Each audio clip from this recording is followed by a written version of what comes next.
Bienvenue à toutes celles et ceux qui nous rejoignent donc dans une toute nouvelle émission, l'invité du 12-13. J'ai le plaisir de recevoir Alexandre Soteras. Bonjour Alexandre. Bonjour. Comment ça va ? Très bien. C'est votre premier direct en radio, je crois. C'est ça, tout premier. Vous avez 23 ans, vous êtes le président de l'association virtuelle DAX. On va parler de réalité virtuelle aujourd'hui. Vous êtes à Pulseo. Alors, oui. Comment ça se passe ? C'est-à-dire vous êtes hébergé par Pulseo ? Alors actuellement, non, je ne suis pas hébergé à Pulseo, mais j'ai collaboré avec eux sur plusieurs projets. J'aurais montré un peu ce que je savais faire, le but de l'association, etc. Et ils m'ont aidé dans des démarches pour donner de la visibilité, tout ça. Le développement de la réalité virtuelle sur DAX, ça sera le sujet donc de cette émission, l'invité du 12-13. On démarre tout de suite par un point sur l'actualité nationale et internationale. On se retrouve juste après. Souvenir FM. Un jour, un invité. Souvenir FM invite un acteur de votre actualité dans le 12-13. Dans le 12-13. Avec nous donc aujourd'hui Alexandre Soteras, vous avez 23 ans, vous êtes le président de l'association virtuelle DAX, structure que vous avez créée il y a un an, début janvier 2015.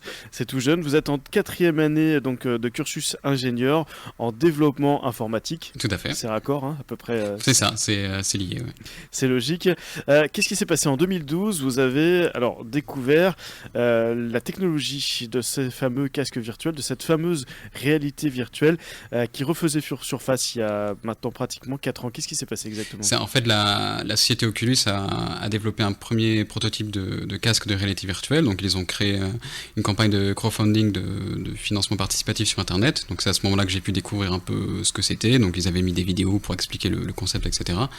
Et sur le coup, ça m'a paru vraiment incroyable, à la limite de la science-fiction. Je ne croyais pas que ça c'était possible à notre époque. Et c'est un an plus tard, j'ai pu obtenir un casque, l'essayer, et je me suis rendu compte que oui, c'est de la science-fiction, mais à notre époque en fait. Alors, c'est quoi la réalité virtuelle exactement ? Alors, ce qu'on appelle une réalité virtuelle, en fait, c'est une réalité, un environnement 3D qui est généré par un ordinateur. Et pour accéder à cette réalité, on utilise ce qu'on appelle un casque de réalité virtuelle. Donc c'est comme un masque de ski qu'on va mettre sur les yeux.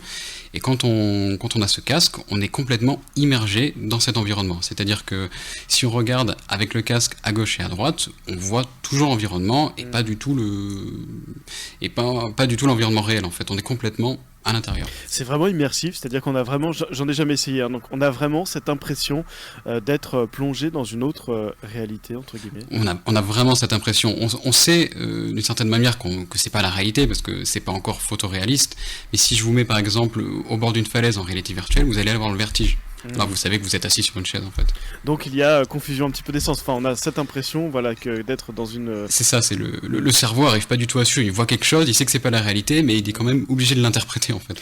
On imagine qu'il y a des capteurs effectivement pour détecter les mouvements. Il y a aussi des manettes qui permettent d'interagir avec l'environnement créé face à soi. C'est ça. Avec le casque viennent des espèces de petits outils, de petits périphériques qu'on tient avec les mains, qui nous permettent d'utiliser les mains, d'interagir, de déplacer des objets, ce genre de choses. Quoi.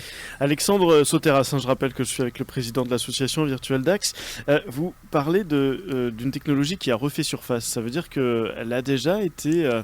on a déjà fait des tentatives d'exploitation de cette réalité virtuelle. Tout à fait. Il y a déjà eu des tentatives par Nintendo qui, dans les années 90, a sorti un casque de réalité virtuelle.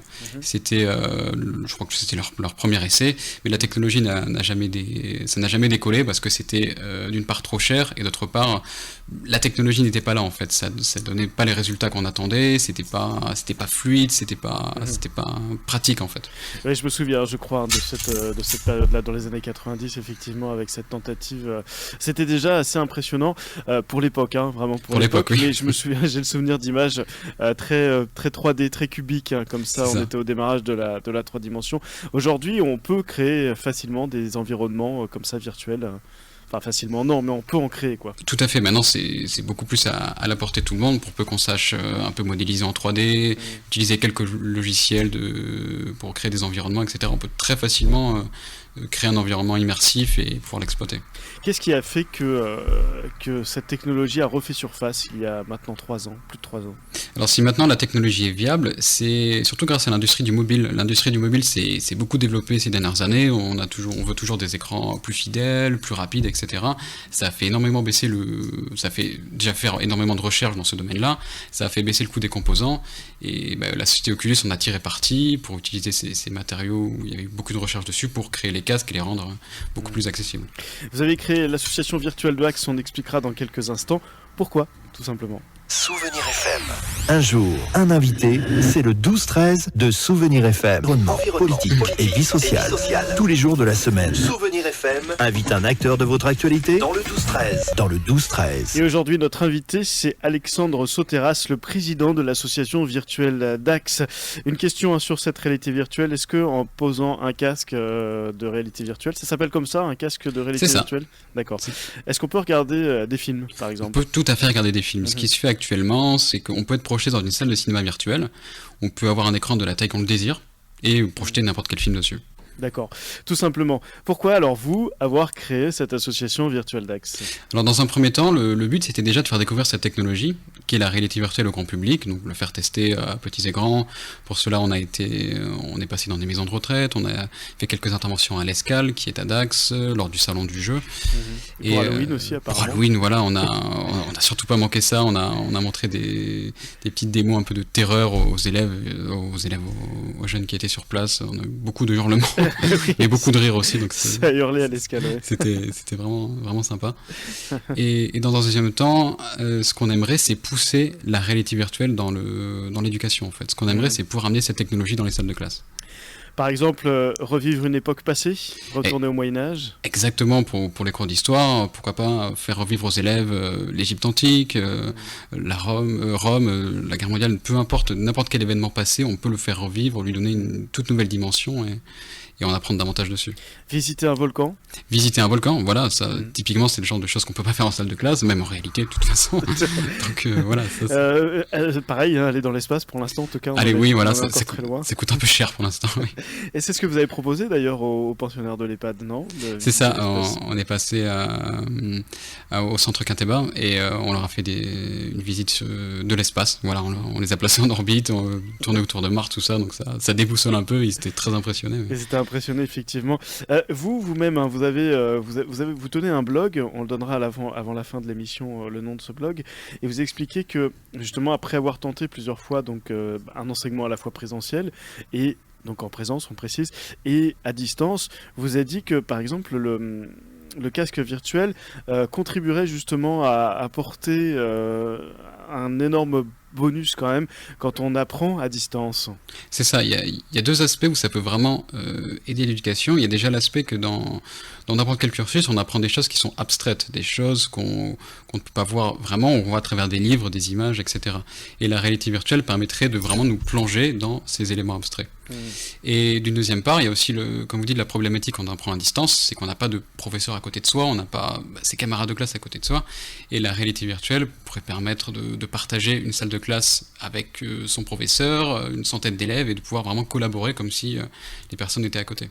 Oui, voilà, c'est ça, c'est-à-dire que c'est pas juste un film qui se déroule avec un cours, c'est comme si vous étiez dans la classe en même temps que les autres élèves, et vous pouvez intervenir vraiment en temps réel. lever la main, des interactions bêtes, mais qui à distance actuellement on peut pas vraiment lever la main, quoi. Non, c'est compliqué. Voilà. Effectivement, parce que donc il y a effectivement cette image, mais il y a aussi l'audio qui est intégré c'est ça, au casque. L'audio est intégré au casque, oui. Et donc effectivement cette interaction possible, vous pouvez parler éventuellement aussi. Voilà, dans le casque il y a un micro intégré, c'est vraiment pensé pour un aspect social. On peut vraiment parler, si on a les périphériques pour bouger les mains, on peut bouger les mains quand on explique quelque chose, ce qui aide à faire passer l'information qu'on souhaite passer, vraiment comme dans la réalité, quoi. Mettre la réalité virtuelle au service de l'éducation, c'est votre objectif. Ce matin, vous étiez au lycée Haroun Tazieff de Saint-Paul-les-Dax. Pourquoi ? C'est ça. En fait, au lycée Haroun Tazieff, il y a une filière du bâtiment, donc des élèves qui sont formés à travailler sur des chantiers. Et une problématique qu'ils ont durant leur formation, c'est qu'on doit leur apprendre tout ce qui est notion de sécurité sur les chantiers.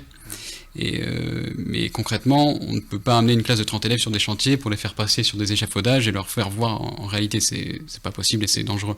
Ce qu'on peut faire avec la réalité virtuelle, c'est les emmener sur un chantier virtuel pour leur faire se rendre compte de ce qu'est un chantier, quels sont les risques, les manœuvres à faire, ce qu'il faut faire avant d'y aller, etc. Et vous, en fait, concrètement, donc le casque va être distribué. On va en parler dans quelques minutes. Vous, ce qui vous intéresse surtout, c'est développer ces fameuses applications. Donc, créer un univers de chantier, par exemple. C'est ça. Voilà, on peut très bien créer un chantier virtuel, y rajouter des interactions. Pour l'élève, ça peut être une façon de le tester. Par exemple, on crée un chantier où il y a des manquements de sécurité. on le laisse naviguer dans le chantier et il doit dire à son professeur quels sont les manquements, qu'est-ce qu'il faudra améliorer, etc. En fait, c'est un peu une nouvelle génération d'applications que vous êtes en train de développer. C'est ça, c'est vraiment, pour moi, c'est l'éducation de demain. L'éducation de demain, très clairement. La collaboration donc, avec le lycée Haroun Tazieff pourrait éventuellement perdurer, continuer. En tout cas, vous pourriez développer d'autres projets avec ce lycée. Tout à fait. Déjà, le projet est très jeune. On part vraiment sur une problématique métier très centrée, c'est sur les bâtiments. Mais après, oui, ça peut très bien déboucher. Je crois qu'il y a un professeur d'histoire dans ce lycée qui aimerait aussi utiliser le casque pour ses élèves. Je crois qu'il leur ferait faire une visite du Colisée, je crois, et donc il leur passe des diaporamas, des images, etc. Mais il aimerait vraiment que ses élèves puissent se rendre compte de ce qu'était le Colisée à l'époque, en fait. Et ça, donc, techniquement, à long terme, bien sûr, puisqu'on imagine pour l'instant le coût d'un casque est relativement élevé, quoique on en parlera dans quelques instants. Techniquement, à terme, ça serait chaque élève qui pourrait éventuellement s'équiper d'un casque de réalité virtuelle. C'est ça, l'idéal, c'est que, un peu comme les premiers smartphones étaient inaccessibles, ce n'est pas tout le monde qui en avait un. Maintenant, n'importe qui peut avoir un smartphone assez pratique. Mais dans le futur, oui, si chaque élève pourrait être doté de son casque de réalité virtuelle, qui puisse transporter partout et qu'on en ait un par personne dans une classe, ce serait l'idéal. Mais vous, justement, pour revenir à cette création, c'est long de créer une application qui serait comme ça en réalité virtuelle. J'imagine qu'il y a quand même des logiciels un peu compliqués à manipuler, il y a de la création 3D, ça peut être très long, non ? Ça peut être très long, ça dépend vraiment de la complexité qu'on désire, du nombre d'interactions, mais ce qu'il faut surtout penser, contrairement à la modélisation classique qui se fait maintenant, c'est que quand on est dans l'environnement, on y est vraiment, du coup on peut voir tous ses défauts, on peut voir tous ses manquements. Il faut vraiment penser qu'on n'est pas juste centré sur une seule image, mais qu'on peut aller n'importe où, tourner la tête n'importe où, en fait.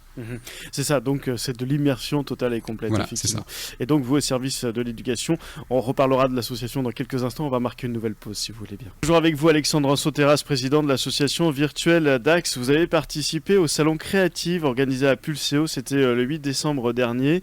L'occasion pour donc plusieurs personnes qui se lancent comme ça dans des projets autour des nouvelles technologies, de présenter leurs projets, justement, à des entreprises, à des élus notamment. Ça s'est passé comment pour vous ?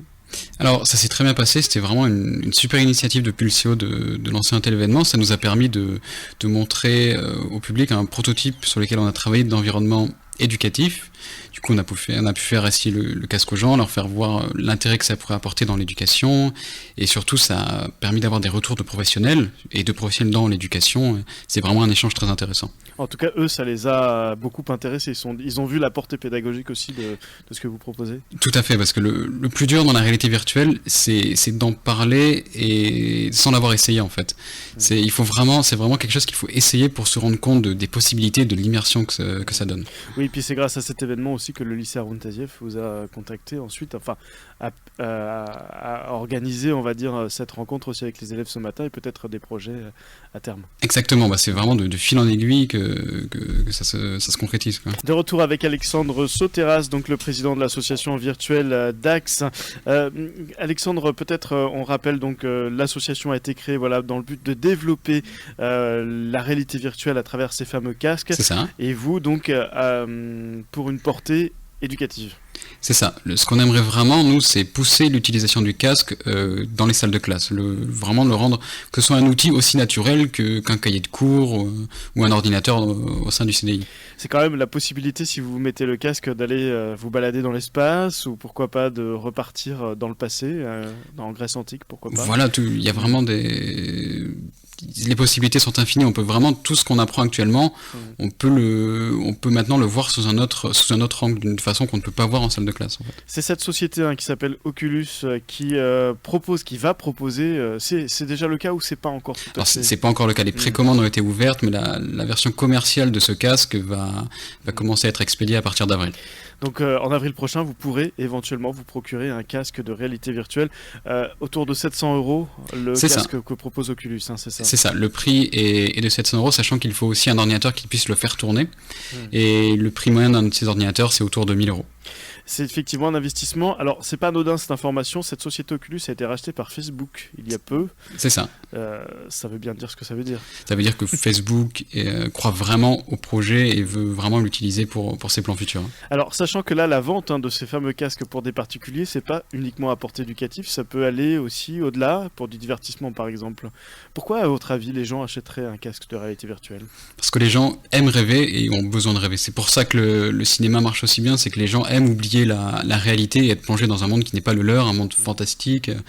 Un casque de réalité virtuelle, c'est ça, mais puissance 10, ça n'a rien à voir avec les lunettes 3D, c'est vraiment... On vit l'expérience, littéralement. Ils ont un concurrent, la société Oculus a un concurrent, c'est HTC Valve. Alors HTC, on le connaît, c'est une marque de mobile. Ils veulent aussi développer leur propre casque de réalité virtuelle. C'est ça, alors le constructeur HTC s'est associé à Valve, qui est un éditeur de jeux vidéo, pour se proposer un casque qui s'appelle l'HTC Vive, qui est le concurrent direct de l'Oculus Rift. Et Google aussi a sorti son propre casque. Mais là, on n'est pas du tout dans la même... catégorie, je dirais. C'est ça, Google a pris un peu le problème à l'envers. Ils ont sorti un casque qui coûte 15 €. C'est un casque littéralement en carton qui nécessite un téléphone portable pour fonctionner. Donc ça permet de faire de la réalité virtuelle bas de gamme. Ça permet d'avoir un aperçu de la technologie, mais ça n'a rien à voir avec ce que proposent les autres casques. Ça s'appelle la Google Cardboard V2, c'est ça, c'est le nom. Vous avez juste un téléphone portable. Alors c'est comme je me souviens, je l'ai vu sur une photo. Je sais pas si vous avez connu ça. C'était un espèce d'appareil qu'on mettait devant les yeux, on appuyait sur un bouton. Oui, je vois ce que vous voulez dire. Vous aviez des diapositives qui circulaient. Ça ressemble un peu à ça. Bon, à l'intérieur, ça n'a rien à voir. C'est ça, c'est un peu le principe de porter quelque chose au visage, en tout cas, oui. Et ensuite, par contre, à l'intérieur, ce n'est pas du tout la qualité, effectivement, de ces que va proposer notamment la société Oculus avec son Oculus Rift V1, c'est ça ? C'est V1, c'est ça. C'est la version numéro 1. On la trouvera où ? On le trouvera où, ce casque ? Alors, pour l'instant, on le trouvera que sur Internet, sur le site officiel d'Oculus, et un peu plus tard dans l'année, ça devrait arriver sur les sites comme Amazon, et ce sera vraiment, je pense, l'année prochaine que ça commencera à arriver en grande surface. On a beaucoup parlé hors antenne des portées de l'utilisation de ces casques virtuels. Ramener donc la réalité virtuelle dans une salle de classe, on en a parlé. Organiser des shows TV, des spectacles aussi. Ça se fait déjà aux États-Unis. Ça se fait déjà aux États-Unis. Il y a des éditeurs de logiciels qui ont créé des environnements 3D où tous les soirs ils accueillent des comédiens, des artistes ou même des personnalités qui sont sur un plateau virtuel, et il y a des invités virtuels qui sont dans cette salle et qui assistent vraiment à une émission virtuelle, comme dans la réalité en fait. La portée médicale est déjà un peu connue, non ? C'est déjà un peu connu et utilisé. Je sais qu'il y a beaucoup dans tout ce qui est formation médicale où des personnes qui sont en train d'apprendre ont un casque et peuvent opérer sur des corps virtuels ou pouvoir vraiment manipuler les organes, les procédures, etc. C'est très important pour l'apprentissage. Gros avantage aussi de cette technologie, aider les enfants hospitalisés à sortir de l'environnement de l'hôpital. Pourquoi pas revenir même chez eux, c'est-à-dire mettre en place, installer un casque de réalité virtuelle sur leur tête, et puis ensuite programmer une application qui filme directement la maison en fait. C'est ça, le casque peut fonctionner en complément avec une caméra qui filme en 360 degrés, et aux États-Unis ça se fait déjà beaucoup, c'est-à-dire que les parents dont l'enfant est hospitalisé ont une caméra chez eux qui peuvent mettre par exemple à table lors du repas, et l'enfant dans son lit d'hôpital peut mettre le casque et peut en quelque sorte dîner avec ses parents. Ça le sort vraiment de l'environnement hospitalier. Et là avec le casque de réalité virtuelle, c'est complètement une immersion dans l'environnement familial, quoi. C'est ça sort vraiment du contexte un peu morose de l'hôpital. Je vous rappelle le site, le blog pour découvrir cette association virtuelle DAX, c'est insidelearning.me, le Facebook aussi, c'est Virtual DAX tout simplement. C'est ça. On tape Virtual DAX sur Facebook et puis vous cliquez sur like, vous aimez, comme ça vous suivez l'actualité d'Alexandre Soteras. Bon courage en tout cas à vous pour cette aventure. Merci à vous. Vous nous tenez au courant surtout. Bien sûr. Dans l'évolution de tout ça, je pense qu'on en est vraiment au début. On en est vraiment au début. C'est le début d'une nouvelle ère, et on va aider à essayer de la chapeauter un peu. Très bien, merci à vous et à très bientôt. À très bientôt, merci. Merci, vous retrouvez bien sûr Stéphane Martin, donc ça sera à 17h tout à l'heure. Je vous souhaite pour ma part un très bon week-end et je reviens lundi 9h. Allez, au revoir.